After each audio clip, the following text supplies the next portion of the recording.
Today I want to talk about the interesting idea of brands. We all know brands.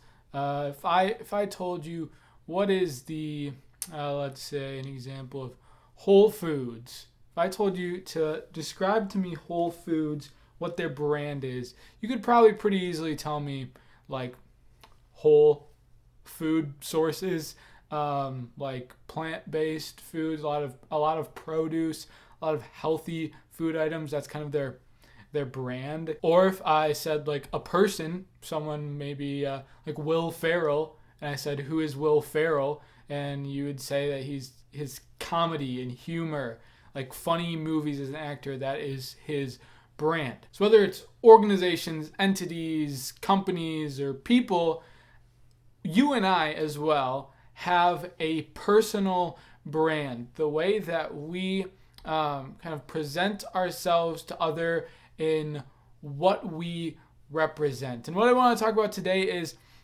think about what is your personal brand. If I looked at your social media, if I looked at the kind of clothes you wear, the kind of music you listen to, the kind of things that you watch, the kind of stuff that you talk about most often, the kind of groups that you're associated with, what kind of personal brand identity would I be able to draw from you? And what does that say about you? Which is something that I think is especially important for Christians, because if I looked at your social media account and you shared a bunch of like inappropriate humor, if you wore a lot of clothing like graphic t-shirts that had like inappropriate humor on them, if you talk a lot about like probably not super appropriate things, if you use some not super appropriate language, the kind of brand that I get from you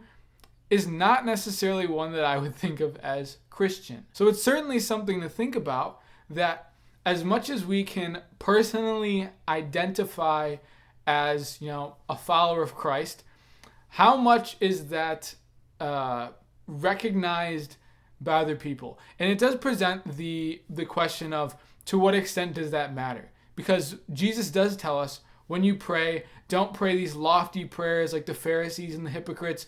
Go to your inner room and pray to your Father in secret who hears you. So being a Christian is not all about telling everyone how Christian you are. But if that's something important to you, if that's something that is like central and core to the way you live your life, then should that not be a part of your external personal brand? I think it should. Being a Christian is absolutely something to be proud of, and we have, this obligation to evangelize, to spread the good news, to love other people. So I think every Christian should be able to look at themselves. How am I reflecting to other people? How are people perceiving what my brand is? And is that Christian? How do we do that in like a practical sense? One, very simply, how do we talk? What do we talk about? What kind of words do we use?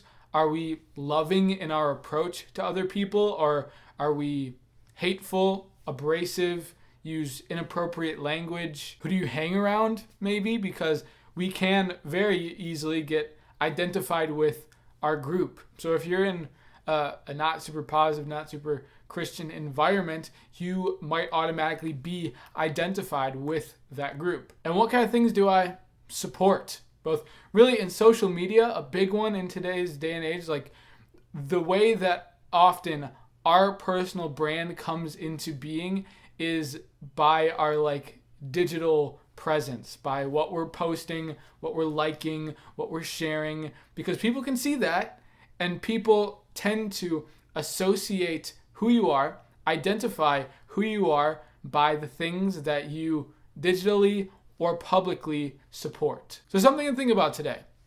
What is your personal brand? How are you projecting yourself into the world? What kind of messages are you putting out there? And are they really in alignment with who you are on the inside? And how do you work today to make that change, to develop a personal brand that says, I am a child of God and I am a follower of Christ?